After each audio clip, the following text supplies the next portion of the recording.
On June 7, 1692, Port Royal held more wealth per capita than London. Then the ground decided otherwise. We've been told the same story for 3 centuries. Port Royal was wicked, Port Royal was doomed, and God punished it with an earthquake. The narrative's clean, it's moral, and it's almost entirely wrong. The real disaster wasn't divine retribution, it was a series of calculated choices made by people who understood the risks and accepted them anyway.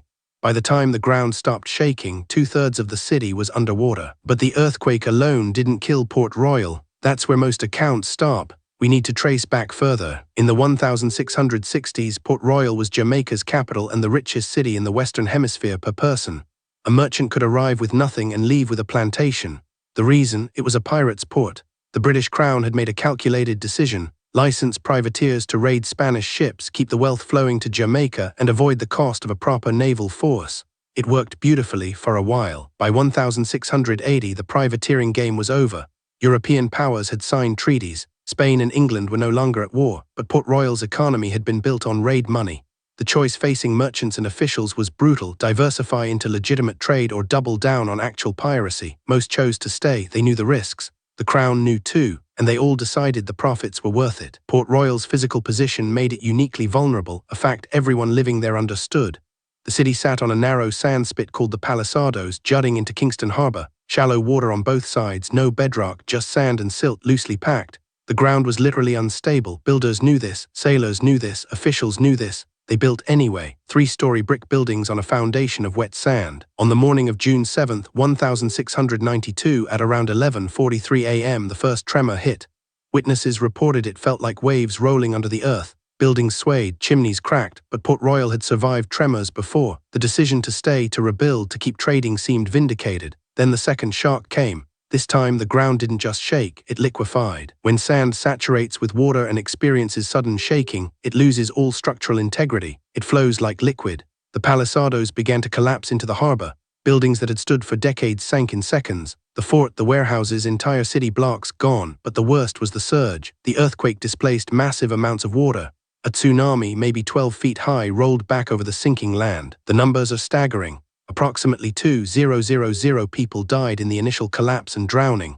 Another 3,000 died in the weeks that followed, trapped under rubble, infected by wounds, or succumbing to disease in overcrowded camps. Port Royal's population of about 8,000 was cut in half in 60 seconds. The economic loss, roughly £200,000. That's equivalent to several million in today's money. But here's what historians usually gloss over. Port Royal didn't disappear because of God's judgment.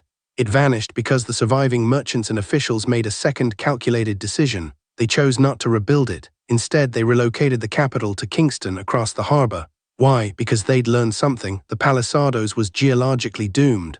Another quake would finish the job. The real story then isn't about a wicked city punished by nature. It's about risk-taking. A community that existed because the profit margins justified the danger. When the danger materialized, they paid the price: 5,000 lives in a city. And then they cut their losses. They'd made their choice when things were good. Now they made another one when things were catastrophic. What remains of Port Royal today is submerged. Divers have found artifacts, coins, pewter plates, brass buttons scattered on the harbor floor. In the 1960s and 70s, archaeologists mapped the sunken streets and buildings. The city's outline is still there, preserved in silt and sand. It's a perfect snapshot of a moment. June 7, 1692, 11:43 a.m., frozen underwater. Port Royal teaches us something uncomfortable. Disasters aren't always about moral failure. They're about probability and choice. People knew the risks, they gambled, they lost. And the city that had seemed invincible, the richest port in the New World, was gone in the time it takes to boil an egg. That's not divine judgment. That's just how physics and human decision-making intersect. Subscribe, there's a new unsolved maritime mystery uncovered every week.